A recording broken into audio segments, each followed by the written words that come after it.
Assalamu alaikum wa rahmatullahi wa barakatuh. Bismillah, alhamdulillah, wa salatu wa salam ala rasulillah wa ala alihi wa sahbihi wa man wala. Rabbi sharah li sadri wa salli amri wa hlul uqdatan min lisani yafqahu qawli. Mes chers frères, mes chères sœurs, on continue toujours notre série sur le voyage de l'âme après la mort. Par la grâce d'Allah Azza wa Jal, on a pu aborder le thème de la mort qui était le premier thème, puis on a vu également le thème de la tombe. On a pu, par la grâce d'Allah Azza wa Jal, aborder également le monde de la tombe. Et aujourd'hui, avec l'aide d'Allah Tabarak wa Ta'ala, on va parler du souffle dans la trompe. Allah yahfazak, barakallahu fik. Jazakallahu khair, barakallahu fik.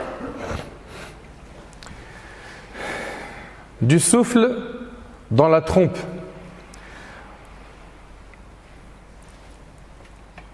Pour ceux qui ne le savent pas, les petits signes de la fin des temps sont environ une centaine.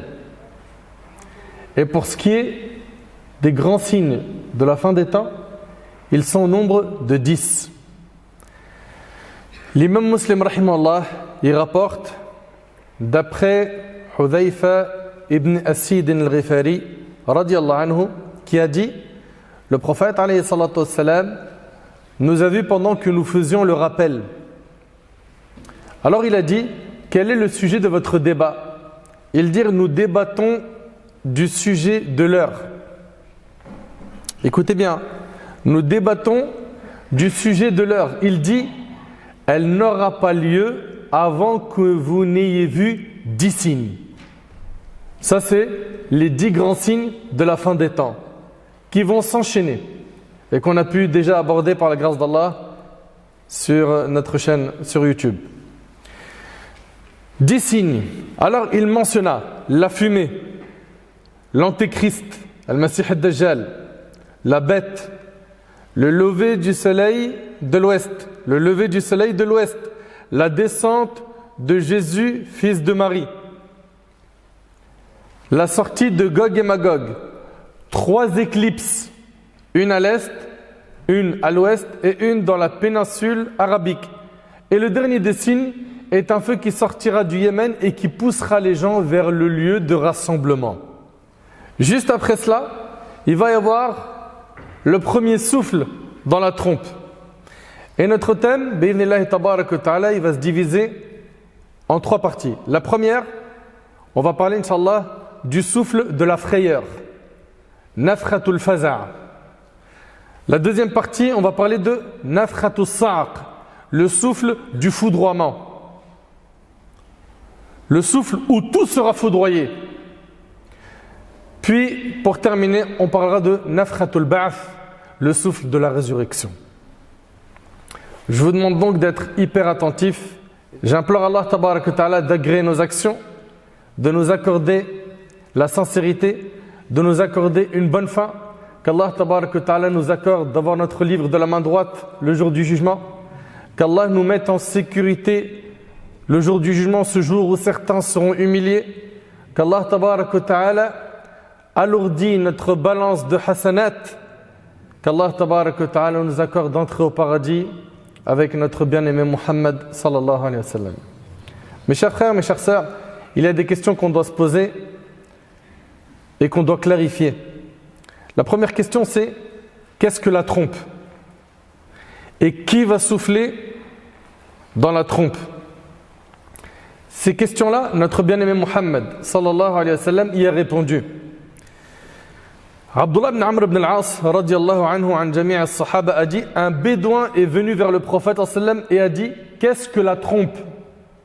Qu'est-ce que la trompe? Le prophète sallam a dit: c'est le corps, C-O-R, c'est le corps dans lequel on soufflera. Rapporté par l'imam al-Tirmidhi, Abu Daoud et Ahmed. Le prophète sallam a interprété la trompe comme étant le corps dans lequel on soufflera. Très bien. Et quelle taille il fait ce corps? Quelle taille fait ce corps? À quoi il ressemble? Il n'y a qu'Allah subhanahu wa ta'ala qui en a l'information. Et qui sera celui qui va souffler dans la trompe? Les savants sont unanimes pour dire que celui qui va souffler dans la trompe, c'est, tout le monde le sait, l'ange Israfil. Barakallahu fikum. un parmi les anges qu'Allah tabaraka wa ta'ala a créé et à qui il a confié la mission de souffler dans la trompe. Ibn Hajar al-Asqalani rahimallah a dit, il est connu que le possesseur de la trompe est l'ange Israfil. Al-Halimi rahimallah a rapporté le consensus des savants à ce sujet. Donc c'est bien l'ange Israfil qui va souffler dans la trompe. Cet ange, subhanallah, depuis qu'Allah tabaraka wa ta'ala a créé la création et depuis qu'Allah tabaraka wa ta'ala a remis le corps à Israfil, et Israfil regarde tout le temps vers le trône d'Allah par crainte qu'on lui donne l'ordre de souffler alors qu'il cligne de l'œil. C'est-à-dire Israfil est en train d'attendre le signal de son Seigneur tout le temps. Et d'après Abu Hurayra radhiyallahu anhu, le prophète a dit, celui qui va souffler dans la trompe n'a pas baissé son attention depuis que cette tâche lui a été confiée. Il est prêt et regarde vers le trône par crainte qu'on lui donne l'ordre alors qu'il cligne de l'œil comme si ses deux yeux étaient des étoiles filantes. Et c'est rapporté par l'imam al-Hakim. Subhanallah.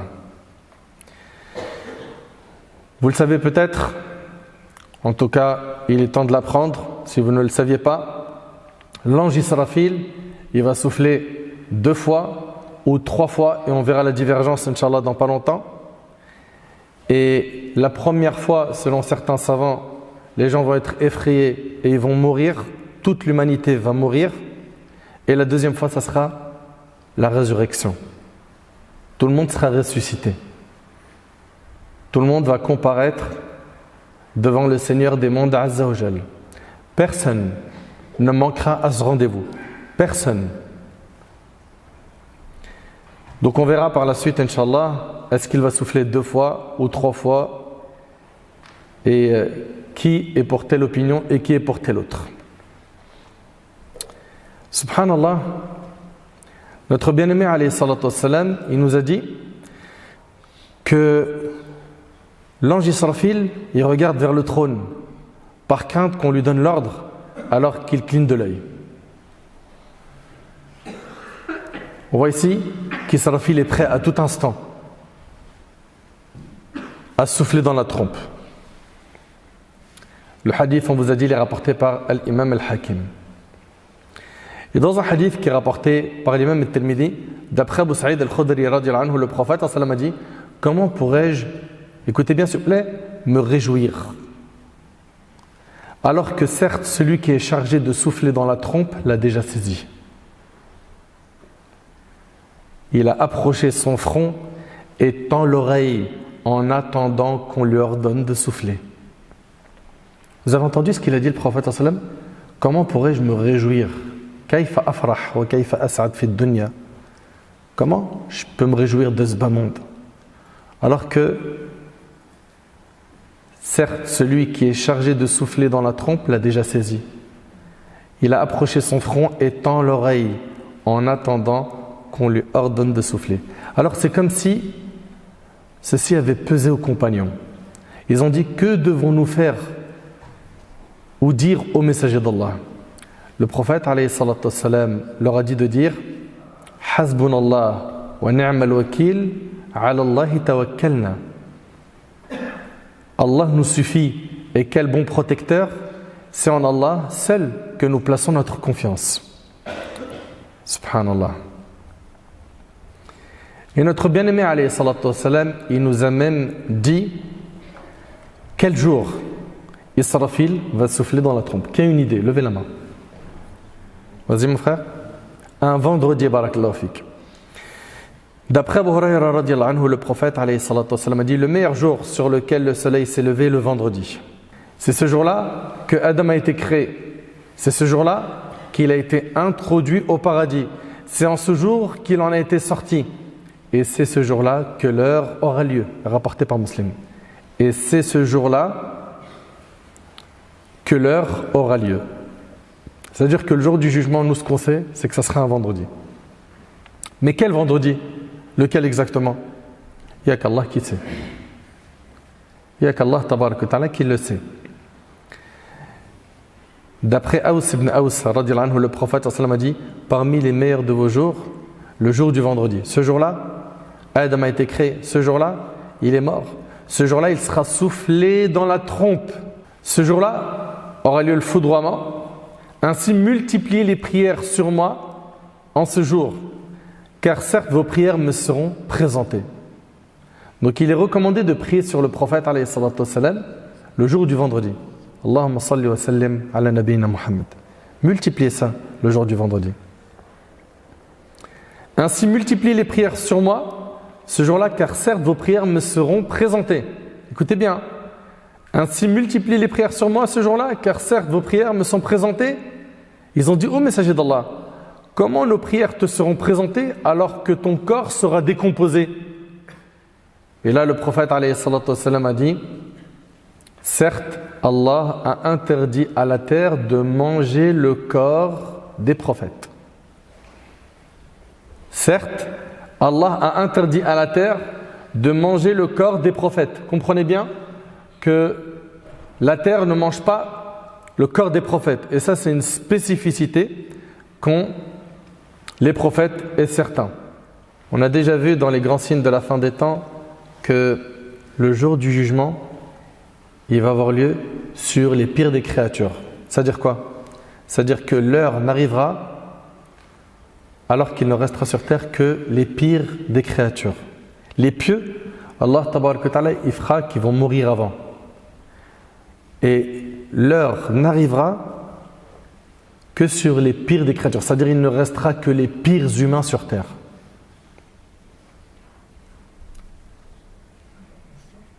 Mes chers frères, mes chères sœurs, Allah tabaraka wa ta'ala va ordonner à Israfil de souffler une première fois. Ce souffle-là va effrayer tous ceux qui sont sur la surface de la terre. Allah tabaraka wa ta'ala, il dit وَيَوْمَ يُنْفَخُ فِي الصُّورِ فَفَزِعَ مَنْ فِي السَّمَاوَاتِ وَمَنْ فِي الْأَرْضِ إِلَّا مَنْ شَاءَ اللَّهُ وَكُلٌّ آتَوْهُ دَاخِرِينَ. Et le jour où l'on soufflera dans la trompe, tous ceux qui sont dans les cieux et ceux qui sont dans la terre seront effrayés, sauf ceux qu'Allah a voulu préserver. Et tous viendront à lui en s'humiliant. Ici, dans ce verset, on voit quoi? Écoutez bien, s'il vous plaît. On voit qu'Allah tabaraka wa ta'ala, il dit, et le jour où l'on soufflera dans la trompe, tous ceux qui sont dans les cieux et ceux qui sont dans la terre seront effrayés. Tout le monde va être effrayé. Le souffle, il va être puissant. Et on va avoir beaucoup de détails sur le moment du souffle. Juste soyez patients. Ici, ils vont tous être effrayés, sauf ceux qu'Allah a voulu préserver. Mais qui sont ces gens qu'Allah a voulu préserver? Qui sont l'exception à la règle? Allah, il nous dit à la fin du verset, et tous viendront à lui en s'humiliant. Taïb, concernant ce passage, sauf ceux qu'Allah a voulu préserver, ici, il a été dit qu'il s'agit des martyrs, ash-shuhada. C'est l'opinion d'Abu Hurayra, d'Ibn Abbas, de Saïd ibn Jubayr. La deuxième opinion, c'est celle de Muqatil parmi nos pieux prédécesseurs. Il a dit qu'il s'agit de Jibril, Mikaïl, Israfil, l'ange de la mort. Puis après, Allah subhanahu wa ta'ala les fera mourir. La troisième opinion, elle dit annahum alladhina fil jannah, ceux qui seront donc préservés de ce souffle d'effrayement, c'est ceux qui sont déjà au paradis. Comme qui? Comme Hur al-Ain. Et ceux qui sont déjà en enfer, car nous le savons que le paradis et l'enfer existent déjà. Ils existent déjà et qu'ils sont éternels. Il a été dit que parmi les exceptions, il y a aussi le prophète Moussa alayhi salam. Très bien. L'imam al-Qurtubi rahimahullah, l'auteur de Tafkira, a dit, notre cheikh Abu al-Abbas a dit, la vérité est, écoutez bien s'il vous plaît, qu'il n'existe pas de hadith authentique qui soit venu déterminer ceux qu'Allah épargnera du foudroiement, donc tout est probable. Ça peut être le cas 1 qu'on a vu, à savoir les martyrs, ça peut être les anges, ça peut être ceux qui sont déjà au paradis, etc., etc. Voilà, l'imam al-Qurtubi rahimahullah dit, donc tout est probable. Parfait. J'aimerais, s'il vous plaît, barakallahu fikum, que vous essayez de vivre les textes qu'on va aborder, que vous essayez d'imaginer à quel point ce moment va être très très difficile pour l'humanité.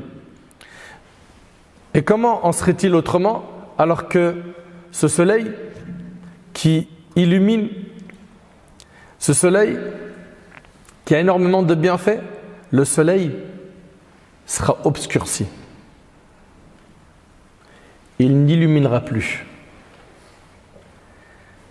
Est-ce que ça se limite à cela? Non. Les étoiles tomberont. Les montagnes seront réduites en poussière. Subhanallah. Les mers entreront en ébullition jusqu'à devenir un feu. Mais ça, c'est quand? C'est quand? Oui?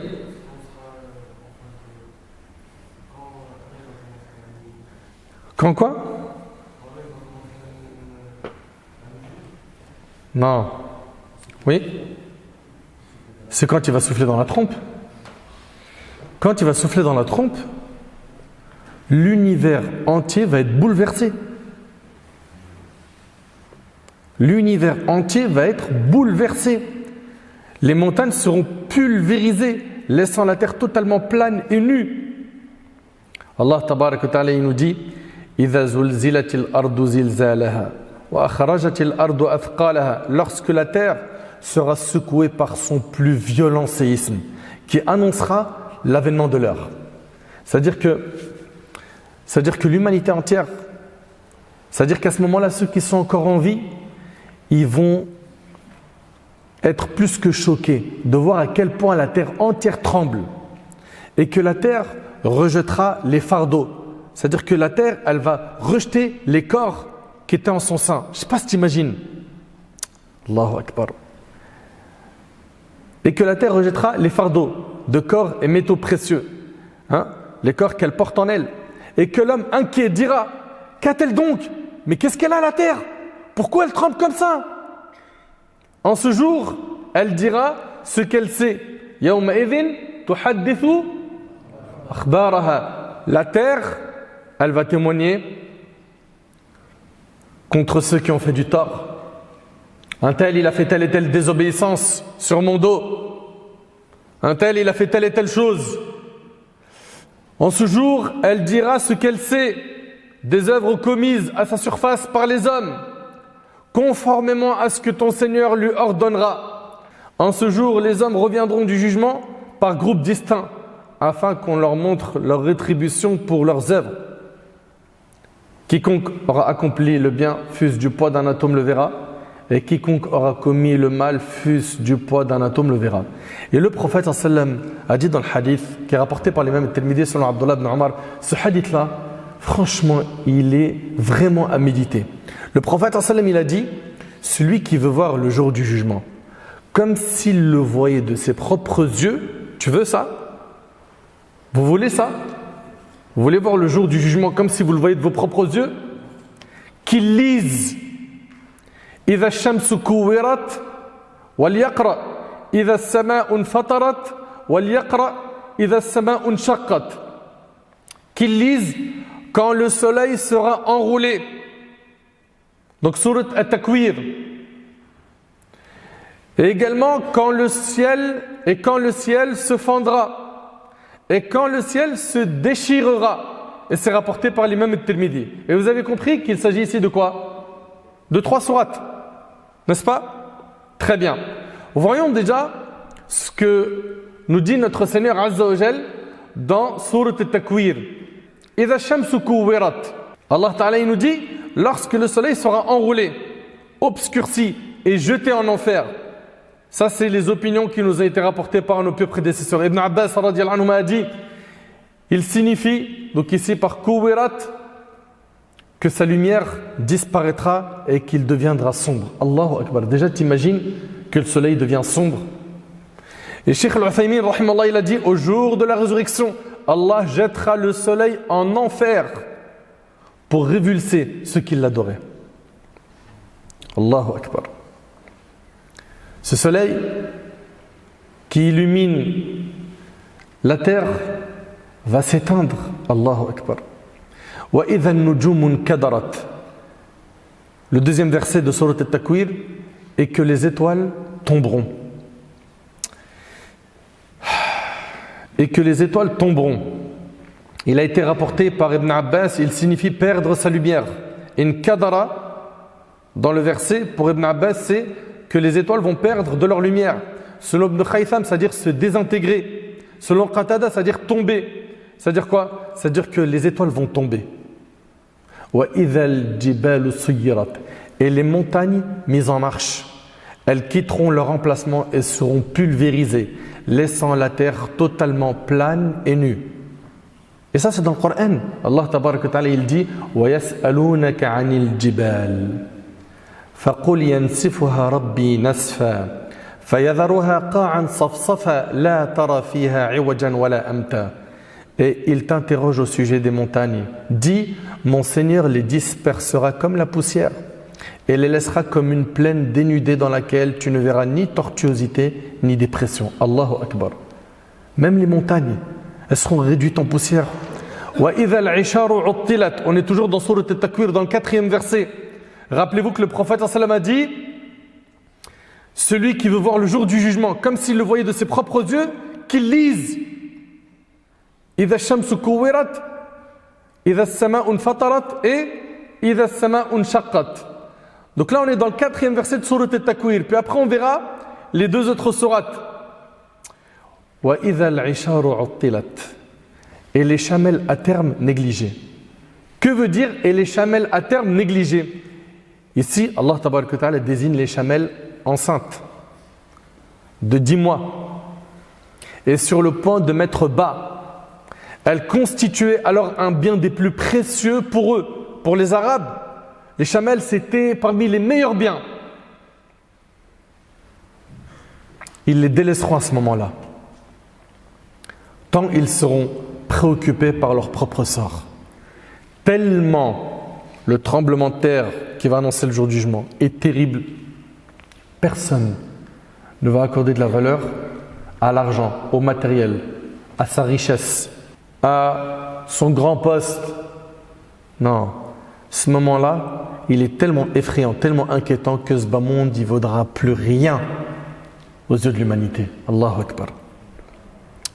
Wa idha al-wuhushu hushirat, 5e verset de Surat At-Takwir. Et les bêtes farouches rassemblées. Subhanallah, les bêtes féroces seront avec des bêtes non féroces rassemblées sans que personne ne calcule personne. C'est tellement puissant que même l'animal féroce ne pensera même pas attaquer une autre bête. Je ne sais pas si vous réalisez. Wa idha al-biharu sujjirat, c'est le 6e verset. Et les mers allumées, d'après Ali ibn Abbas et Ibn Ka'b, rahimallahu al-jami' wa radiyallahu anhum, qu'elles entreront en ébullition jusqu'à devenir un feu. Toutes les mers vont devenir des feux. Tout ça, c'est dans le Coran.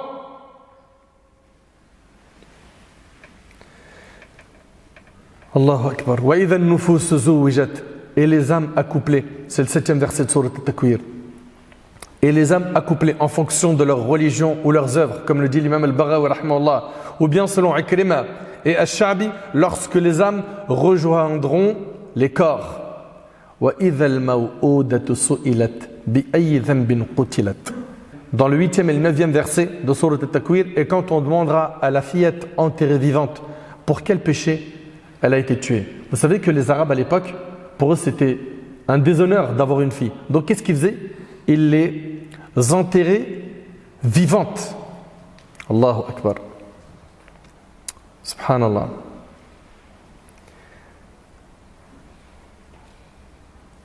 Wa idha as-suhufu nushirat.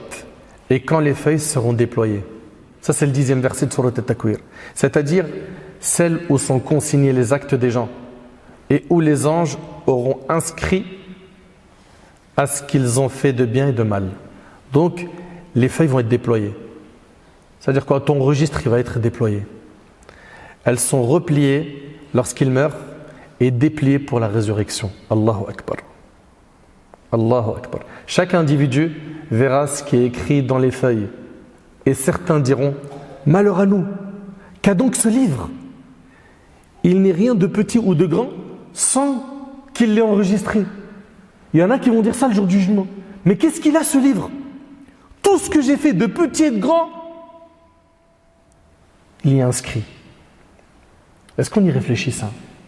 On réfléchit à nos péchés quand on est seul, quand tu es en roue libre sur ton smartphone, dans ta chambre, à l'abri du regard des parents, de madame, de ton épouse, il n'y a personne autour de toi, et c'est parti pour que je regarde du haram, que j'écoute du haram,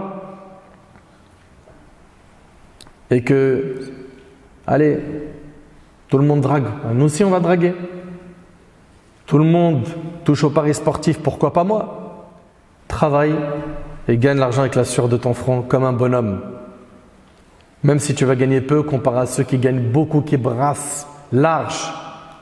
Mais n'oublie pas que cette vie c'est éphémère. Lui il va percer dans son langage sur terre, mais pour combien de temps? Qui parmi ceux qui ont pris l'autoroute du haram, ils ont réussi sur tout le chemin? À un moment donné, il est rattrapé par des foudres d'épreuves.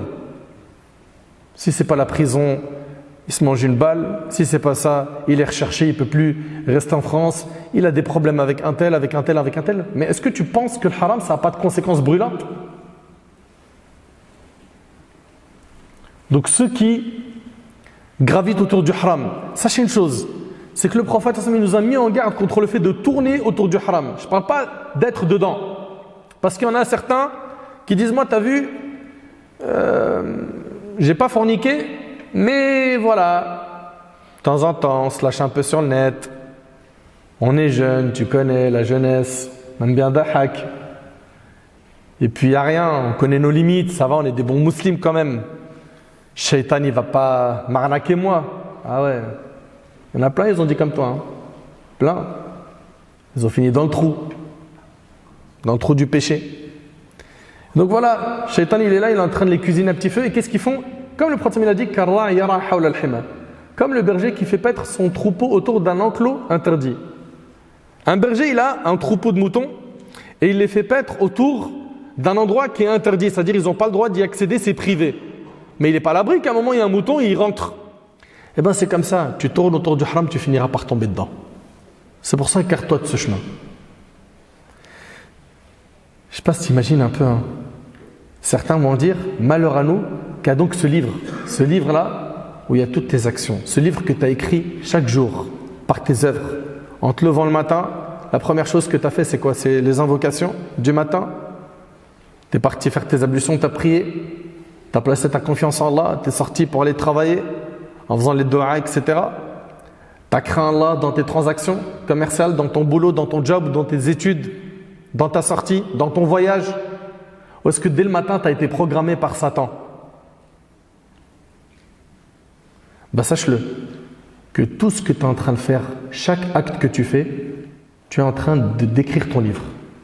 Et on va te le remettre, ce livre-là, le jour du jugement.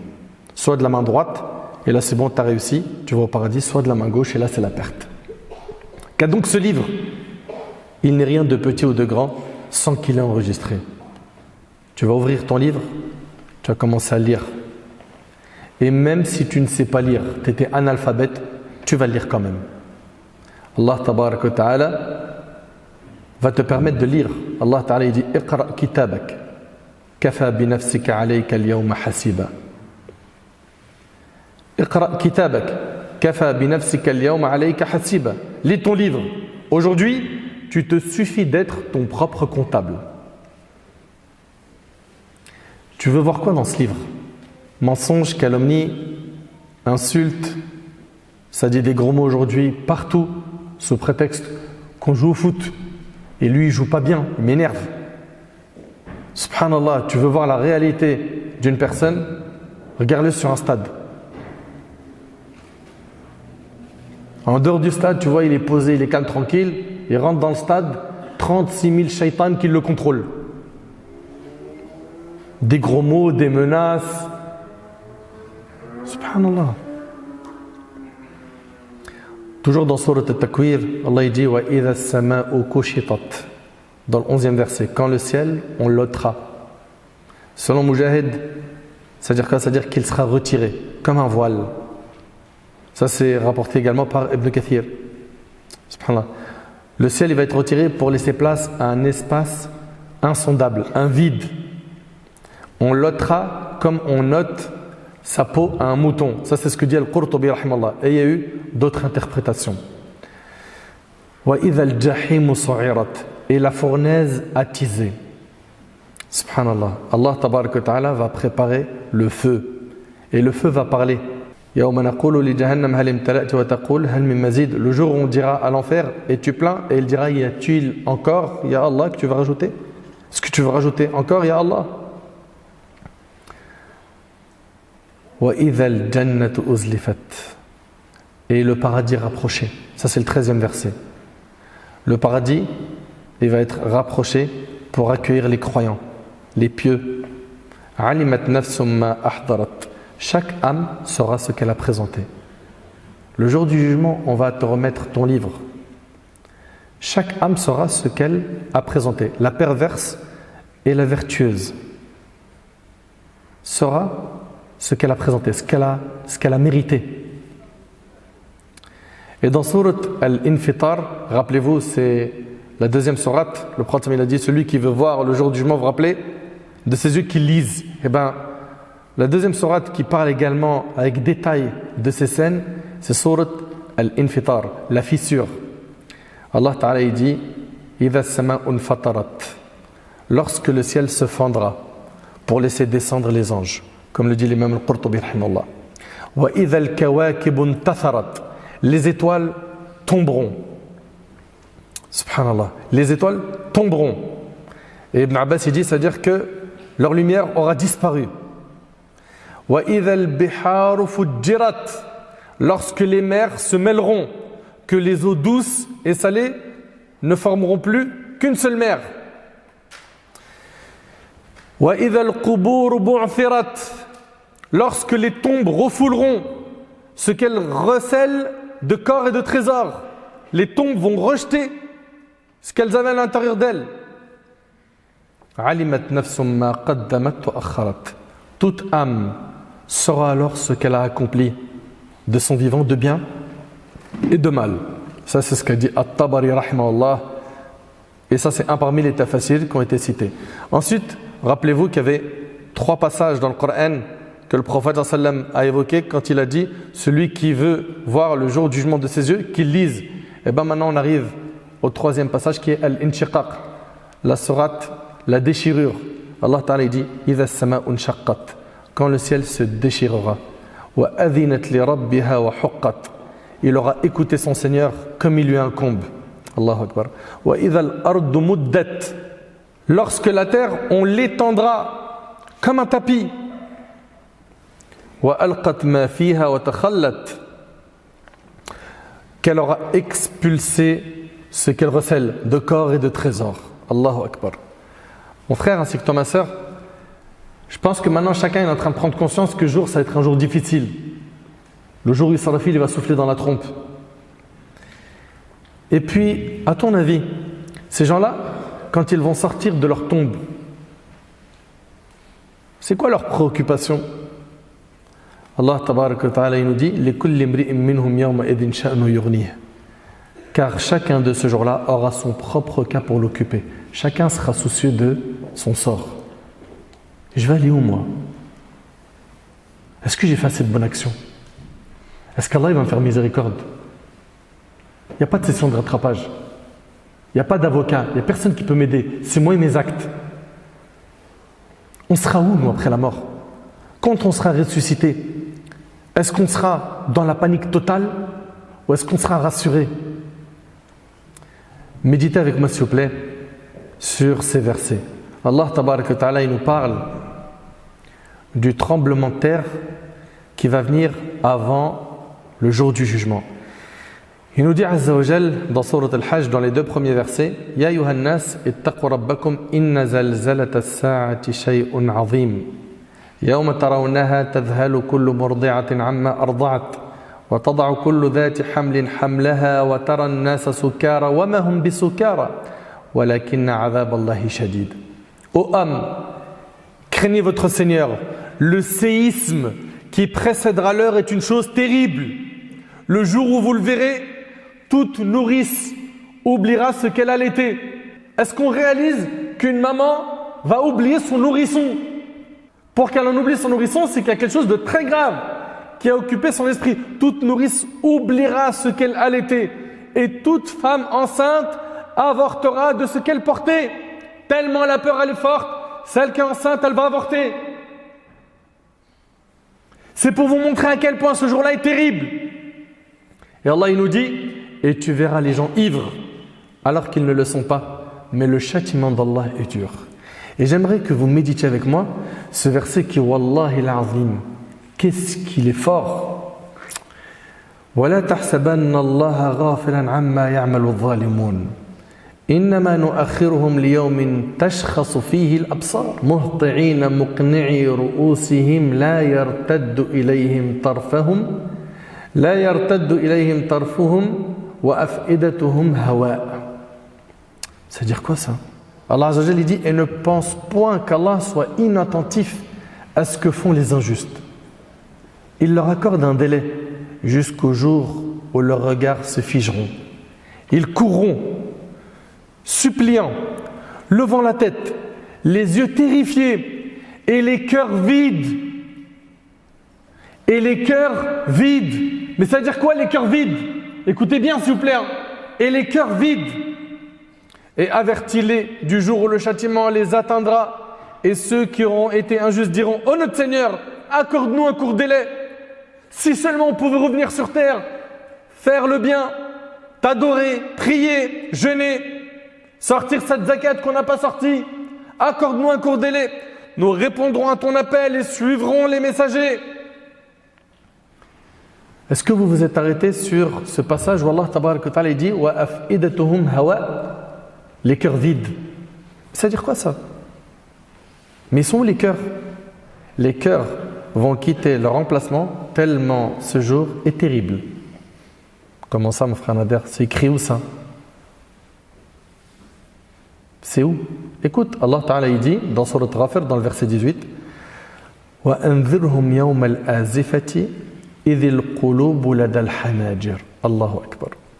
Et avertis-les du jour qui approche, le jour du jugement, quand les cœurs remonteront aux gorges. Vous entendez? Ça c'est dans le Coran. Quand les cœurs remonteront aux gorges, terrifiés, les injustes n'auront ni amis zélés, ni intercesseurs. Écoutez, Allahu Akbar. Le cœur va quitter son emplacement tellement la panique est immense. C'est un moment tellement puissant que le cœur va se déplacer, il va sortir de son emplacement pour arriver aux gorges. Es-tu conscient que le cœur, il va arriver où? Aux gorges, subhanallah. C'est pour ça qu'Allah Tabarak wa Ta'ala a dit les cœurs vides dans l'autre verset. وَأَنذِرْهُمْ يَوْمَ الْآزِفَةِ إِذِ الْقُلُوبُ لَدَى الْحَنَاجِرِ كَاظِمِينَ مَا لِلظَّالِمِينَ مِنْ حَمِيمٍ وَلَا شَفِيعٍ يُطَاعٍ. Et avertis-les du jour qui approche, quand les cœurs remonteront aux gorges terrifiées, les injustes n'auront ni amis zélés, ni intercesseurs écoutés. Je pense qu'on commence à tous réaliser que ce jour-là, c'est un jour terrible et effrayant. Et il va y avoir le souffle du foudroiement. On a parlé du souffle de la frayeur. Maintenant, on va parler du souffle du foudroiement. Le prophète alayhi salatu wassalam a dit, dans le hadith rapporté par Bukhari Muslim selon Abu Huraira, entre les deux souffles du clairon, il y aura une période de 40. Le hadith il est rapporté par Bukhari Muslim. Il dit au Abu Huraira, est-ce 40 jours? Il dit, je refuse de me prononcer. Il dit, est-ce 40 mois? Il dit, je refuse de me prononcer. Il dit, est-ce 40 ans? Il dit, je refuse de me prononcer. Donc, il va y avoir entre les deux souffles une période de 40. 40 jours, mois ou années, Allahu A'lam. Allah seul le sait. Et là, on en arrive à un débat entre les savants qui est, mais combien seront les nombres de souffles? Est-ce qu'il y en aura 2 ou est-ce qu'il y en aura 3? Ici, on a l'imam Ibn Hajar rahimahullah et l'imam al-Qurtubi dans son livre At-Tadhkira. Eux, ils sont de l'opinion qu'il y aura quoi? deux souffles. Un souffle qui va effrayer et qui va foudroyer. Donc ils vont être effrayés et ils vont mourir en même temps par ce souffle, et le souffle de la résurrection. Ok? Ça c'est l'opinion d'Ibn Hajar rahimahullah et de l'imam al-Qurtubi. Ibn Hajar rahimahullah dit il n'est pas obligatoire de remplacer le foudroiement par la frayeur, car ils se produiront simultanément lors du premier souffle. D'accord? Un autre groupe de gens de science pense qu'il y aura trois souffles. Le souffle de la frayeur, le souffle du foudroiement et le souffle de la résurrection. Et parmi ces savants, il y a Ibn al-Arabi, Ibn Taymiyyah, Ibn Kathir, As-Safarini, rahimallahu al-jami'. Allah tabarak wa ta'ala dit wa yawma yunfakhu fi as-sur fafazi'a man fi as-samawati wa man fi al-ard illa man sha'a Allah. Et le jour où l'on soufflera dans la trompe, tous ceux qui sont dans les cieux et ceux qui sont dans la terre seront effrayés, sauf ceux qu'Allah a voulu préserver, et tous viendront à lui en s'humiliant. Ça c'est dans Sourate An-Naml, verset 87. Et Allah Ta'ala il dit dans Sourate Az-Zumar, verset 68, wa nufikha fi as-sur fasa'iqa man fi as-samawati wa man fi al-ard illa man sha'a Allah. Et on soufflera dans la trompe, et voilà que ceux qui seront dans les cieux et ceux qui seront sur la terre seront foudroyés, c'est-à-dire morts, sauf ceux qu'Allah voudra épargner. Puis on y soufflera, et voilà, debout à regarder. Ici, cette opinion stipule qu'il y a donc trois souffles. C'est l'opinion notamment d'Ibn Taymiyyah. Un souffle pour effrayer les gens, un souffle pour qu'ils soient foudroyés, et un souffle pour la résurrection. Quoi qu'il en soit, que ce soit deux ou trois souffles, il va y avoir ces souffles. Ok? Il va y avoir ces souffles et on n'y échappera pas. Mes frères, mes sœurs, quand Allah tabaraka wa ta'ala va ordonner à l'ange Israfil de souffler, sachez-le que ceux qui sont encore vivants, tous, sans exception, ils vont tous mourir. Et il y a un hadith qui est rapporté par l'imam al-Bayhaqi, l'imam al-Tabarani, l'imam al-Tabari, Ibn Abi Hatim et d'autres. Et ce hadith-là, il a été jugé faible. Ce hadith nous dit que l'ange de la mort va venir se présenter à Allah, et Allah va dire à l'ange de la mort: ô ange de la mort, qui reste-t-il? Qui reste-t-il? Allah va lui poser la question tout en sachant qu'il a la réponse, Azza wa Jal, parce qu'Allah tabaraka wa ta'ala a la connaissance parfaite de toutes choses. Et il dira: il reste Jibril, Israfil, Mikaïl et les porteurs du trône, ainsi que moi. Allah dira que Jibril et Mikaïl meurent, et que Israfil meurt, et que les anges qui portent le trône d'Allah meurent, et il restera l'ange de la mort. Et là, Allah tabaraka wa ta'ala lui dira: qui reste-t-il au ange de la mort? Alors qu'Allah tabaraka wa ta'ala sait qu'est-ce qui reste. Il dira: il ne reste plus que moi. Et il dira ici, Azza wa Jal: toi tu es une de mes créations. Je t'ai créé pour ce que tu sais. Meurs, ô ange de la mort. Et il mourra, et il ne restera plus sur la surface de la terre aucun humain. Et il ne restera plus aucun ange, ni aucun djinn vivant. Il ne restera qu'Allah tabaraka wa ta'ala, qui est, comme vous le savez, Al-Hayy, le vivant, qui ne meurt jamais. Azza wa Jal, subhanahu wa ta'ala. Gloire à lui, subhanahu wa ta'ala, qui a écrit la mort à toutes les créatures. Gloire à lui, qui est le vivant, qui ne meurt jamais. Dans le hadith qui est rapporté par l'imam Muslim, d'après Abdullah ibn Omar, le prophète a dit: le jour du jugement, Allah va plier les cieux, puis il va les prendre dans sa main droite, puis il va dire: je suis le roi, où sont les tyrans, où sont les orgueilleux? Puis il va plier les terres et va les prendre dans sa main gauche, puis il va dire: je suis le roi, où sont les tyrans, où sont les orgueilleux? Et il dira, comme c'est dans Surat Ghafir: Liman al-mulku al-yawm lillahi al-wahid al-qahhar. À qui appartient la royauté aujourd'hui? Et il répondra lui-même, Azza wa Jal: à Allah l'unique, le dominateur. Allahu Akbar. Allahu Akbar. Il ne restera plus personne. Et il ne restera qu'Allah tabaraka wa ta'ala. Kullu man alayha fan وَيَبْقَى وَجْهُ رَبِّكَ ذُو الْجَلَالِ وَالْإِكْرَامِ. Tout ce qui est sur elle, à savoir la terre, doit disparaître. Seule subsistera la face de ton Seigneur, plein de majesté et de noblesse. كُلُّ شَيْءٍ هَالِكٌ إِلَّا وَجْهَهُ. Tout doit périr, sauf son visage. Tout le monde va mourir, à part Allah tabarak wa ta'ala. Mon frère ainsi que toi ma sœur, ne sois pas induit en erreur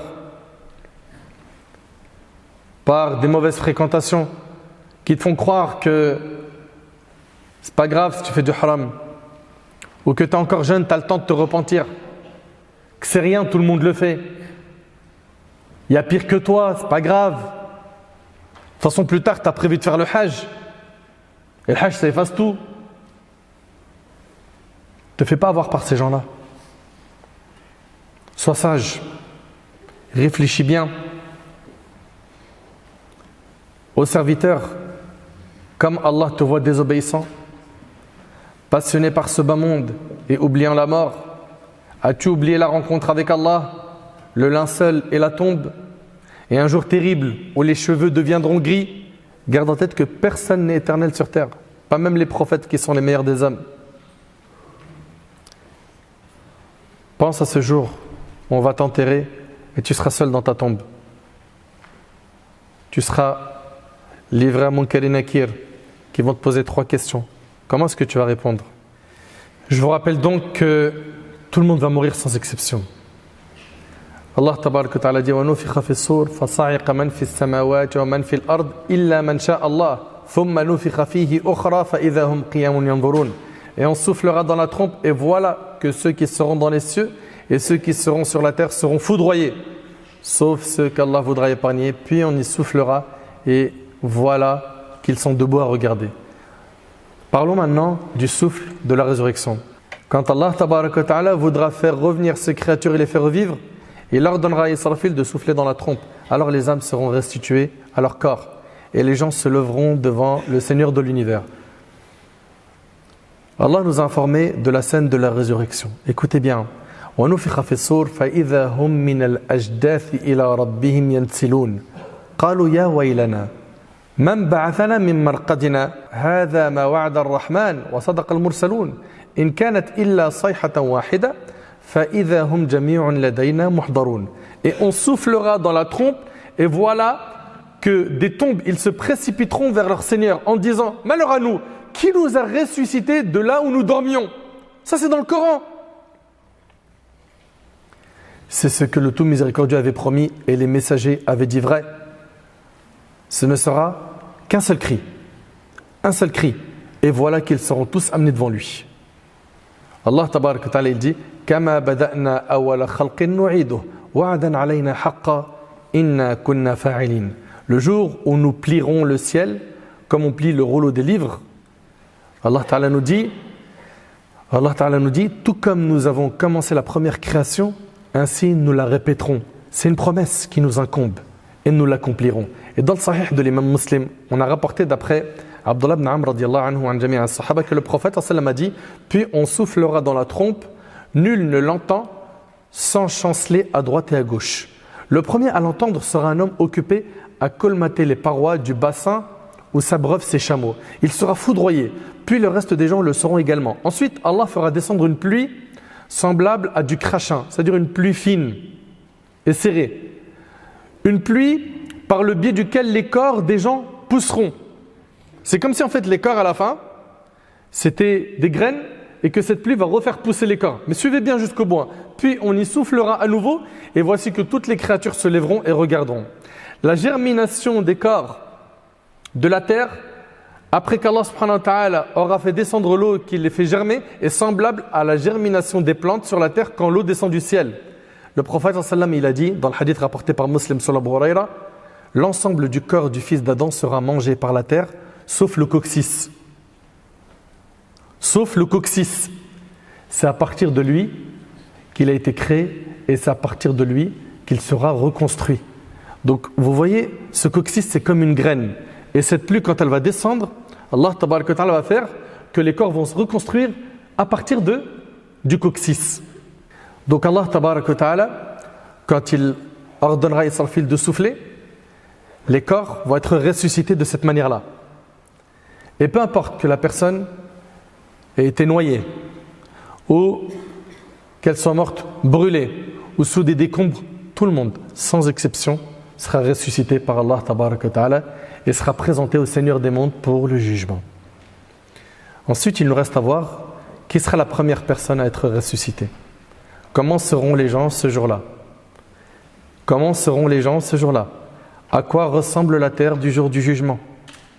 Quelles seront les règles selon lesquelles nous serons jugés par Allah? Toutes ces questions, bi'idhnillah, nous les traiterons dans nos prochaines interventions. J'implore Allah tabaraka wa ta'ala de nous accorder une bonne fin. J'implore Allah tabaraka wa ta'ala de nous accorder un repentir sincère avant de mourir. J'implore Allah tabaraka wa ta'ala de nous aider à nous réformer. J'implore Allah tabaraka wa ta'ala de nous faire miséricorde, de nous guider vers le droit chemin, de nous rendre clairvoyants, de nous accorder une science utile, de nous accorder la piété, la sincérité, la véracité dans les paroles et les actions. On implore Allah tabaraka wa ta'ala de faire de ce jour, le jour de sa rencontre, un jour de joie et non un jour d'humiliation.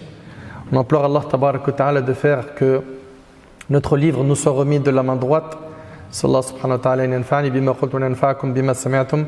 هذا ما أعلم والله عز وجل أعلى وأعلم سبحانك اللهم بحمدك أشهد أن لا إله إلا أنت أستغفرك وأتوب إليك وآخر دعوانا أن الحمد لله رب العالمين.